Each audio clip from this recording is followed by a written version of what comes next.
que está por encima del cero. ¿Okay? La positividad de la membrana en la actividad eléctrica del la carga funcional nunca se posible. ¿Okay? Realmente es algo de la característica bastante importante. Okay. Entonces, aquí volvemos a darle un ojo a esto. ¿Por qué? Porque si yo tengo que subir una cuesta, yo tengo que subir de aquí a allá, al fondo del salón, y yo comienzo de aquí, me tomará tiempo, ¿verdad? Tengo una dificultad para hacerlo.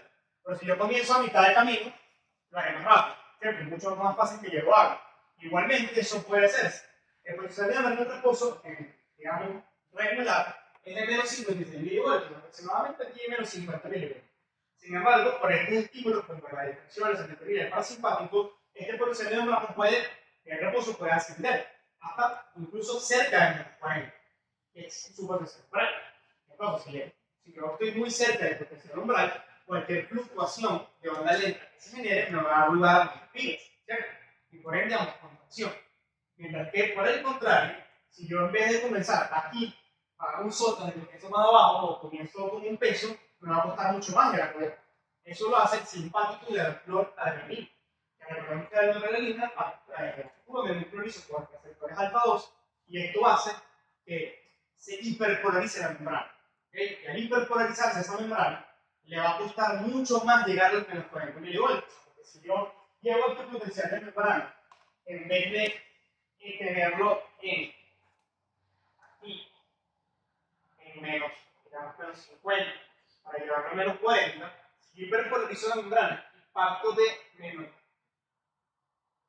60 milivoltios, me va a costar mucho más llegar aquí arriba, ¿cierto? Para poder generar el potencial umbral que necesito para generar las espigas y contraer. ¿Se entendió? ¿Seguro?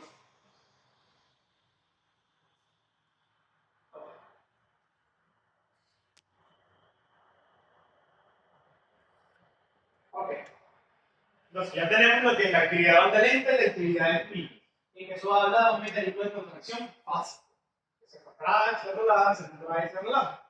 Pero hay ciertos puntos del sistema intestinal que realmente no tienen una contracción fácil, sino más bien una contracción tónica. Ellos están permanentemente contraídos o relajados. Entonces pueden fluctuar en un estado de mayor contracción o menor contracción, pero no es una contracción que oscila. ¿Sí me explico? No está contrayéndose o relajándose, sino que tiene un tono. Esto es algo típico de los esfínteres. Los esfínteres tienen que mantener un tono en un estado de presión para posteriormente relajarse y contraerse. ¿Se entiende? Pero mantienen un tono base. ¿Sabes lo que es el tono muscular? ¿Sí o no? ¿Seguro? Ok. Básicamente un estado de contracción que se mantiene de forma basal. Si hay un estado contráctil, realmente se mantiene un estado de tonicidad.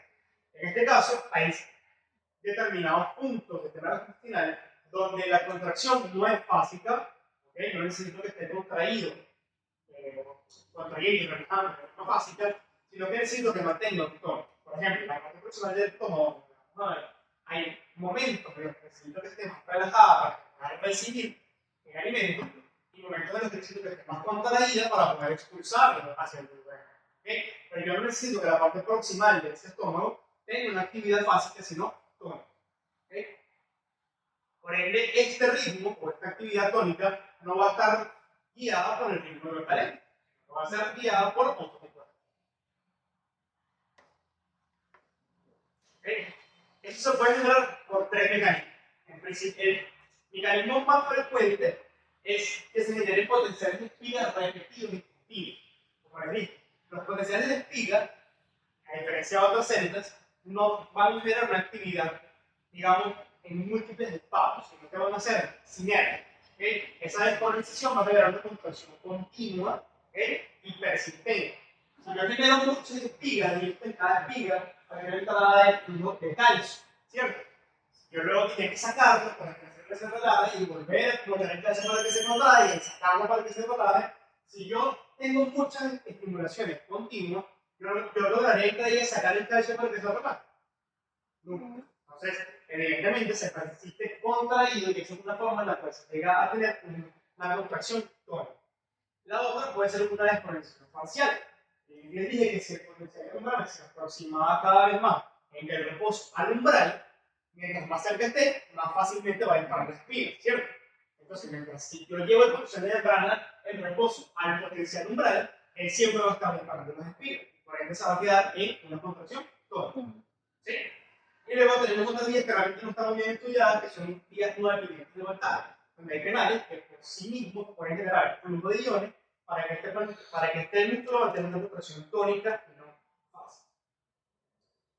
Bueno, entonces, en todo lo que hemos visto, hablamos de contracciones de ritmo lento, ritmo básico, de actividad en espigas, hablamos de contracción tónica, hablamos de que tenemos una central marcapasos también de electricidad de canal, pero todo esto no tiene una digamos, actividad coordinada, ¿cierto? Tiene que ser bien coordinado, como les dije, por detrás, por delante, que un segmento esté dilatado, que el siguiente esté contraído para que se puedan llevar a cabo las funciones.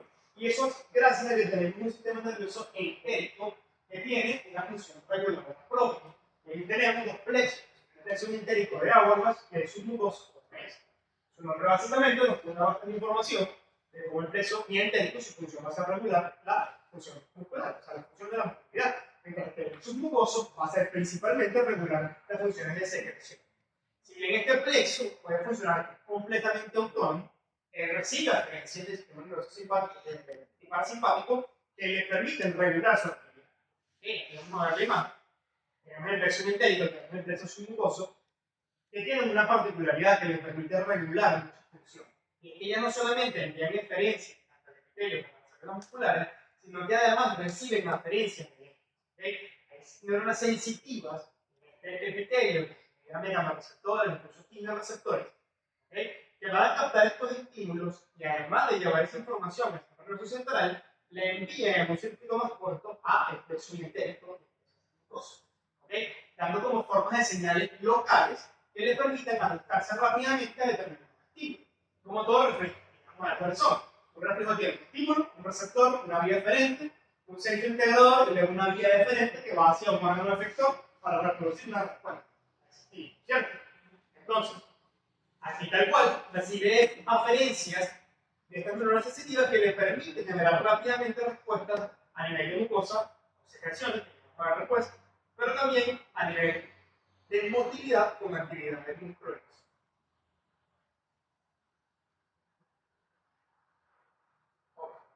Si bien el plexo entérico, su principal función va a ser estimular la motilidad gastrointestinal, tanto en la contracción tónica como en las contracciones fásicas, no siempre vamos a decir que el plexo entérico es estimulante, siempre promueve la contracción, porque hay determinados puntos en los cuales su función va a ser la de relajar, mediante cada segmento, pero su función va a ser la de relajar.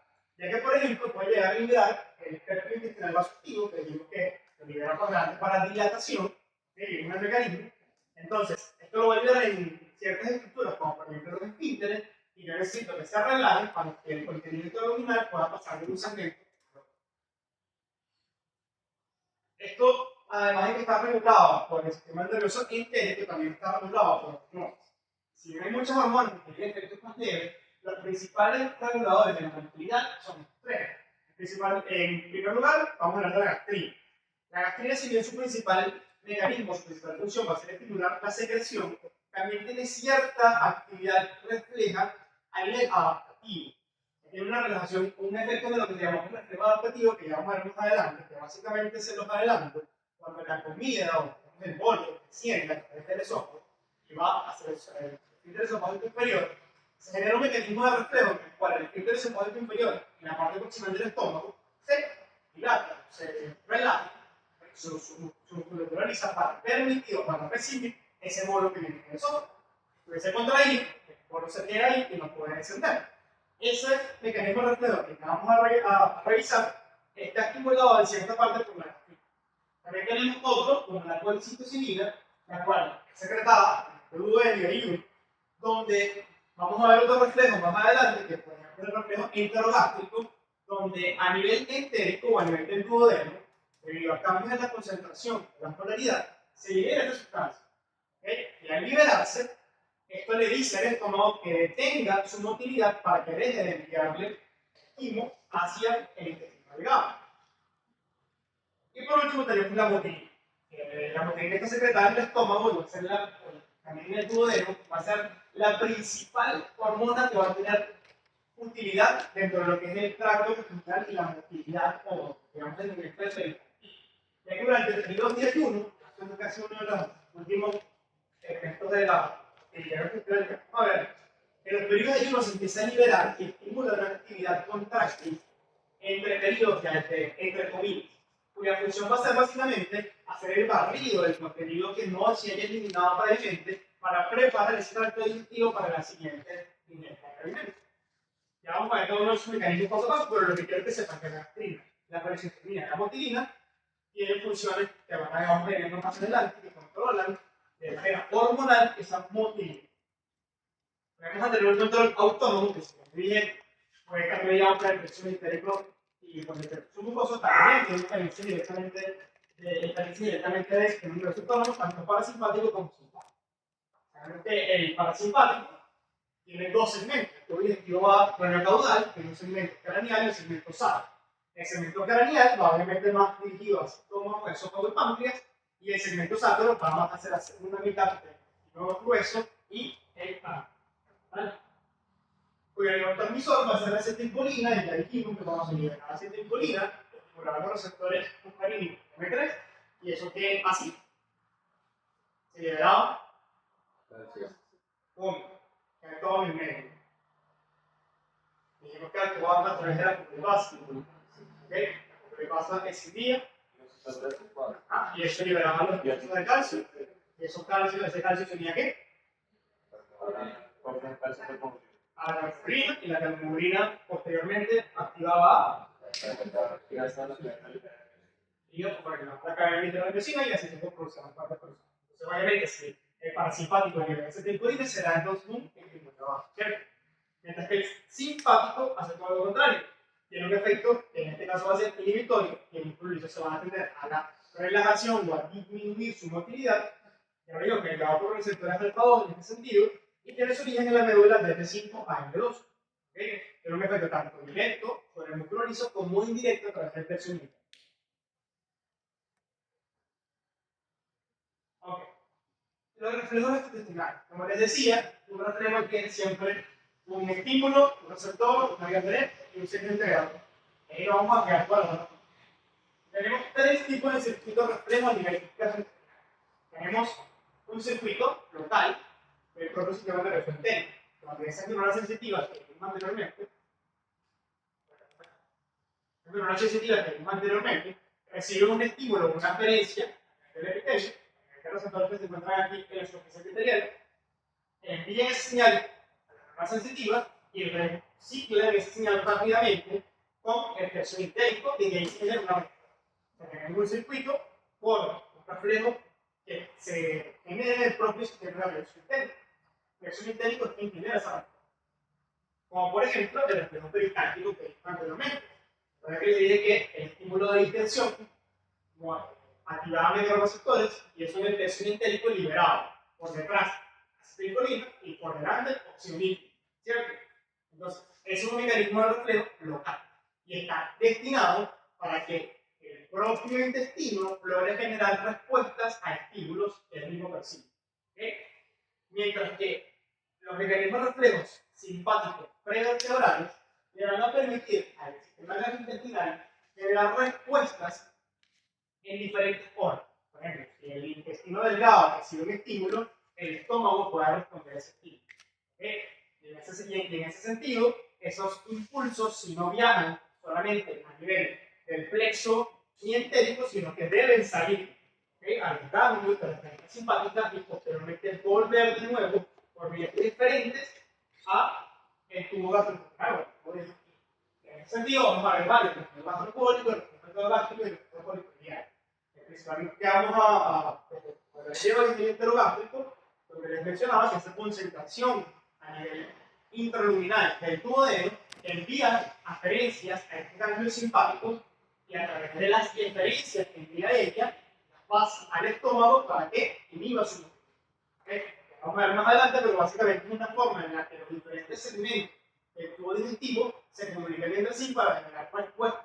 Y luego tenemos otro que es más complejo, lleva circuitos más largos, que son los reflejos del alimento espinal y el tronco encefálico, donde esos reflejos tienen esas vías aparentes que llegan a la médula o el tronco encefálico y allí procesar la información y la aferencia y dar una respuesta que viaja a través de él. La mayoría de ellos lo hacen a través tanto de aferencia por el vago como de deferencia por el vago. Llegamos a ver que hay por lo menos 4 reflejos vagales que vamos a ir mencionando y que es importante que tomen. Entonces ahora vamos a hablar rápidamente de los primeros segmentos y cómo es la motilidad. Cada uno, porque si bien dijimos, cada uno tiene su función, cada uno tiene su fin, y por ende la motilidad no puede ser la misma. Empezamos a ingerir el alimento a través de la masticación hasta que terminamos haciendo el reflejo de defensa. Entonces, el primer paso va a ser siempre la masticación, en donde tenemos unos elementos claves, que son las piezas dentales, que son los incisivos bilaterales, y tienen unas características ideales para corte y trituración. Si bien parecen estructuras muy simples, pueden desarrollar una fuerza muy grande, hasta 25 kilogramos de presión en los incisivos, hasta 100 kilogramos de presión en los femorales. El proceso de masticación es entendido normalmente un proceso de reflejo. ¿Por qué? Porque al tener un contenido de alimento en la boca, se produce un estímulo de relajación del músculo de la masticación, lo que hace que la mandíbula, es decir, al descender, esa elongación, ese estiramiento del músculo de la masticación genera una contracción refleja de ese músculo, que evidentemente, inicialmente baja la mandíbula, se contrae de forma refleja y eso hace que se produzca un masticatorio y luego se vuelva a producir. Vuelve a relajar, se vuelve a contraer, se vuelve a relajar, se vuelve a contraer y por eso realmente ese proceso de masticación es entendido como reflejo. Y es muy importante porque hay alimentos, como por ejemplo los vegetales, en los cuales su nutriente, o lo que requerimos a adquirir de que llamamos a vivir en digestión, está cubierto por celulosa. Y la celulosa no es una estructura que sea fácil de digerir. Por ende, va a ser mucho más complicado tener esos nutrientes o esas sustancias que queremos absorber si no disolvemos esa capa de celulosa, no destruimos esa capa de celulosa que los cubre. Para esto la masticación es importante. Además, todas estas sustancias que vamos a ver en secreción, que van a actuar sobre la superficie del contenido intraluminal, lo hacen sobre la superficie expuesta. Si yo tengo un contenido cerrado, el centro nunca se va a exponer a que yo lo esté constantemente mojando con un líquido, ¿cierto? El centro se va a permanecer indemne, no va a tener nunca mezcla con esta secreción gástrica, renal, lo que sea, nunca va a tener una mezcla. Yo necesito que esté expuesto la mayor cantidad de superficies necesaria para que pueda tener efecto este proceso de vida. Y por último, es un proceso que me permite la protección del sistema intestinal, porque obviamente si yo no disuelvo, no fragmento esos alimentos, pueden tener lesiones en el cuerpo. El segundo paso es la deglución. La deglución es un proceso vital para la alimentación, ya que básicamente es una serie de movimientos coordinados que permiten que podamos pasar el alimento a través de la faringe hacia el tracto digestivo sin que la respiración se vea comprometida. Entonces, ¿qué pasa? Es un procedimiento como mecanismo que pasa por 3 fases. En primer lugar, una fase voluntaria. Es más que una vez que el alimento está listo para ser deglutido, la lengua se desplaza hacia atrás y hacia arriba y lleva el contenido del alimento hacia el paladar blando. Y una vez que lo contacta con el paladar blando, lo empuja hacia la faringe. Pasa por hacia atrás, desplaza ese contenido del alimento, se vuelve hacia la faringe para que pase a la fase 2. Esta es la única fase que es voluntaria de la deglución. En la fase 2, fase faríngea, hay una fase totalmente involuntaria, vital, en la cual se dan una serie de movimientos coordinados, en la cual, una vez que el bolo estimula esta parte posterior de la faringe, específicamente la esparafaringe, se produce una estimulación de receptores que viajan a través del vago. Las apariencias viajan al vago, se produce una experiencia a través del vago y del glioso faríngeo que produce un movimiento coordinado de elevación del velo del paladar para evitar dentro del nivel alimenticio en la faringe, elevación hacia arriba y hacia adelante de la laringe para obviamente alejarla del esófago lo más posible, que la epiglotis cae sobre el laringe y además se da una dilatación del segmento proximal del esófago que es el esfínter esofágico superior.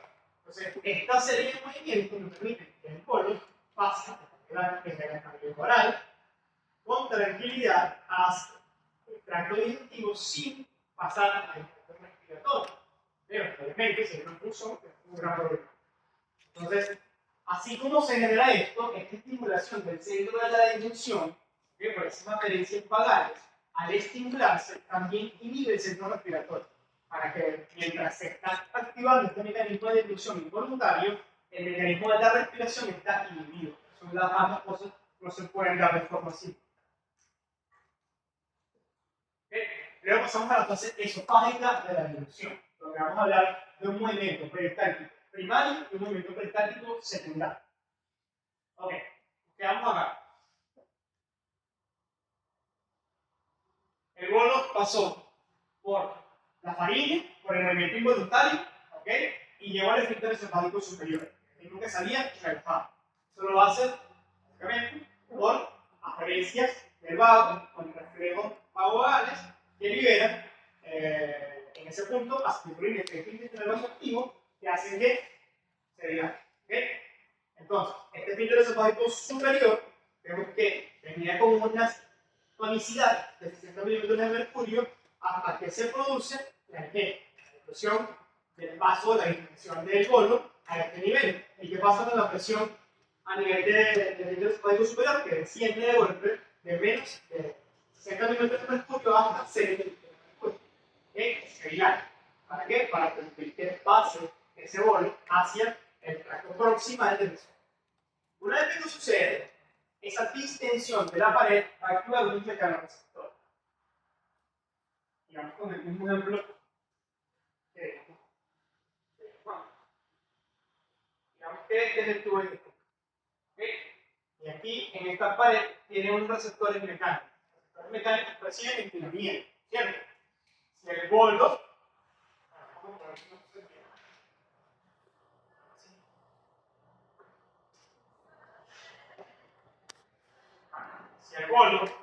en este punto dilata estas paredes, ¿okay? Esos mecanorreceptores se van a activar, ¿cierto? Y dijimos que cuando estos mecanorreceptores se activaban, esas aferencias iban a onda del reflejo mientérico. ¿A qué plexo? Al plexo mientérico. Y el plexo mientérico, cuando se activaba, generaba el reflejo de motilidad. ¿Okay? Y ese reflejo de motilidad, ¿cómo era? Que se liberaba por delante, que se liberaba por detrás. Ajá. Exacto. Entonces, ¿qué se produce aquí adelante? Relajación. Aumenta el volumen y por acá se reduce. ¿Cierto? ¿Y qué hace? Genera un anillo contráctil, ¿okay? Que va a empezar a desplazarse de proximal a distal para ir propulsando el contenido del bolo a lo largo del tubo que representa el esófago. ¿Okay? Aquí vemos entonces cómo esa onda contráctil se va generando de proximal a distal. ¿Okay? Hay aumento de presión proximal y cada vez más distal. ¿Se entiende? Esto se desplaza a una velocidad aproximada de 3 a 5 centímetros por segundo. Realmente el paso por el esófago es un paso bastante rápido. Y en la gran mayoría de los casos, este principio primario, que está dado entonces por la activación de los mecanorreceptores por distensión, es suficiente. Sin embargo, hay casos en los que ese contenido, ese bolo, es muy abundante o es muy seco. Y por ende, no logra ser eliminado o barrido en su totalidad por este principio primario. Ahí se ve la particularidad del tubo digestivo. Y este tubo digestivo, en cualquier punto que sea estimulado, tiene la capacidad de generar un peristaltismo, un anillo contráctil que logre propulsar el contenido columnar hacia adelante. Entonces, si no logra eliminar, queda algún resto que aumente la presión columnar en un punto del esófago, a partir de ese punto se van a empezar a generar anillos contráctiles que van a generar un peristaltismo secundario para terminar de propulsar el contenido hacia el ¿okay? Entonces, el perspectivismo primario esofágico está dado por la dilatación o la distensión de la pared, producto del paso del bolo hacia la faringe, que justamente es el esófago, en el esfínter esofágico superior, y el secundario va a estar dado por la presencia de rectos, si es que esto sí. ¿Okay? En la gran mayoría de los casos no es necesario. Para que tengamos más o menos lo que hablábamos ahorita. En el momento meditativo, donde producto de esa distensión se generan aferencias que liberan una respuesta refleja local, que como la nervioso entérico, donde de forma proximal se liberan unas sustancias estimulantes y distal sustancias inhibidoras. Ok, entonces bajamos por el esófago y llegamos a la porción proximal del estómago. Pero nos fuimos a los recuerdos. Horrible, pero bueno. Si yo necesito pasar el bolo a través de este esfínter esofágico inferior, recibir esta porción proximal del estómago, yo necesito que esté contraído de forma tónica o que esté relajado.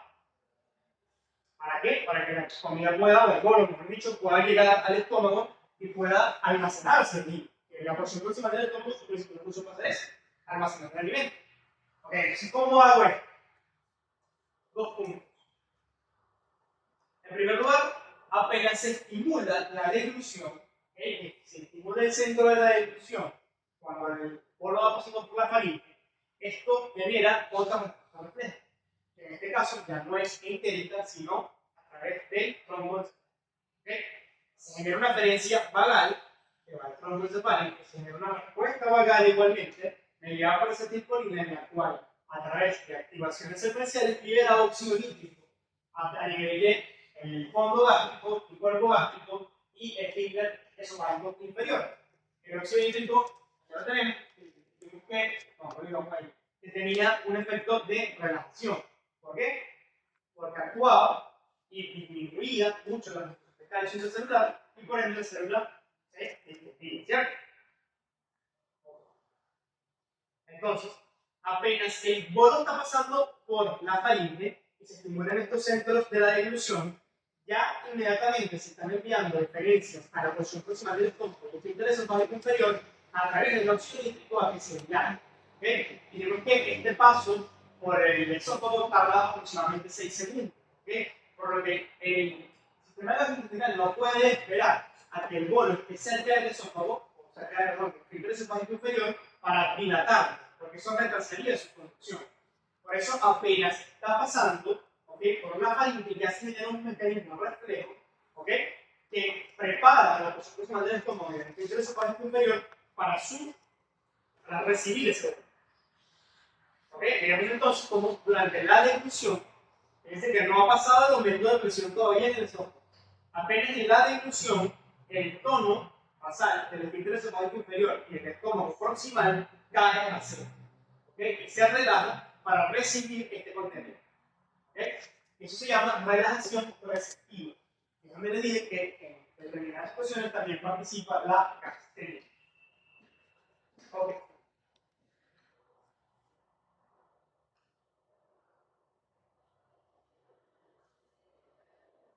Okay. Entonces, el tono basal de este esfínter esofágico inferior y de la porción proximal del estómago es aproximadamente 30 milímetros de mercurio. Que como vemos entonces, apenas se genera este reflejo, cae al cero. Cae al cero, el contenido alimenticio, el bolo, pasó cavidad oral, faringe, cae al esófago, sobre el esófago, se preparó el estómago, su porción proximal y el esfínter esofágico inferior se dilatan para recibir. ¿Okay? Ya llegamos al estómago. ¿Cómo está regulada la motilidad gástrica? Para llegar a la motilidad gástrica vamos a hablar de dos segmentos. Un segmento proximal y un segmento distal. ¿Okay? El segmento proximal cumple una función, el fondo y el cuerpo. Su función principal va a ser la de masculino. Va a ser un reservorio de alimentos, en el cual su función va a ser estar relajado inicialmente para contener una gran cantidad de alimentos sin que aumente mucho la presión dentro de la actividad. ¿Okay? Y posteriormente, vamos a ver, contraerse para ayudar a que ese contenido alimenticio que recibió pueda ser propulsado hacia el cuerpo. Entonces, este es el primer reflejo vagovagal. ¿Okay? inicialmente esta aferencia del vago, que es el tronco encefálico, se produce una deferencia en el vago vagal, que permite que el estómago tenga un tono basal, o un tono o una contracción tónica disminuida o plácida, digamos, pero bastante relajado para recibir hasta 1.5 litros de contenido alimenticio sin que esa presión intragástrica o dentro de la cámara gástrica aumente de forma excesiva. ¿Okay? Se aumenta de forma excesiva, ¿esto que produce? Que la pared se distiende. Si la pared se distiende en cualquier punto del tubo digestivo, ¿qué se produce? Estímulo de propulsión. Y ya no necesito que se propulse, necesito que esté almacenado para posteriormente propulsarlo cuando ya haya cumplido su función electrónica. Por el contrario, la parte distal del estómago, la más delante, no va a ser la de almacenamiento, sino la de mezcla. ¿Okay? Recordemos que una de las principales funciones del estómago, y vamos a ver más adelante, es la secreción gástrica. Yo necesito que esa secreción gástrica se mezcle bien, ¿okay?, con el bolo para transformarlo en lo que llamamos el químico. ¿Okay? Que luego sea propulsado hacia el duodeno, siga su camino. ¿Okay?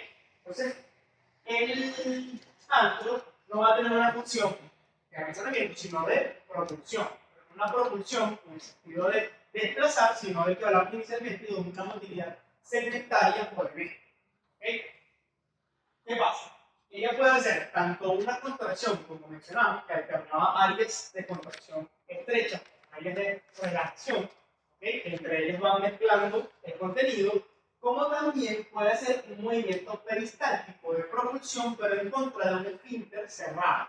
Si yo estoy empujando, ¿okay?, a través de un tubo todo el tiempo, pero no, el tubo tiene un tope, por más que yo esté empujando, eso no va a pasar, ¿cierto? No va a ir a ningún lado. Entonces, yo lo que estoy haciendo es empujar, empujar, empujar, empujar y empujar, y eso va a hacer que se mezcle.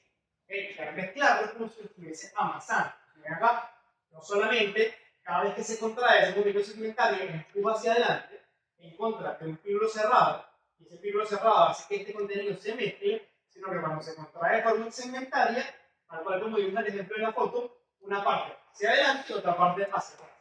Fluye o se desplaza hacia atrás y se mezcla con el contenido del estómago proximal. Luego se relaja, el contenido del estómago proximal vuelve otra vez hacia adelante, se vuelve a contraer y se va mezclando todo ese contenido para lograr mezclar bien tanto el contenido elástico como la secreción. ¿Para qué? Para que finalmente se dé lugar al químico. Básicamente ese contenido o esos alimentos ingeridos que eran sólidos pasan a ser un estado prácticamente líquido, ¿okay?, y se han mezclado con esa secreción gástrica para que puedan ser finalmente absorbidos. Obviamente, si están en un estado sólido, su absorción es básicamente imposible. Necesito que esté en un estado líquido para que la mucosa del intestino, está por delante del estómago, empiece a absorber su nutrientes. ¿Okay? Entonces, esta es la función de motilidad del estómago, una función de motilidad proximal, de almacenamiento, de relajación, y una distal de mezcla, y posteriormente propulsión, inicialmente contra un fibro cerrado, y ya luego la próxima clase lo haremos, una vez que se abre el fibro, vamos a ver todo ese mecanismo de transporte entre la materia alargada, por eso y finalmente el proceso de deflexión. Eso ha sido todo por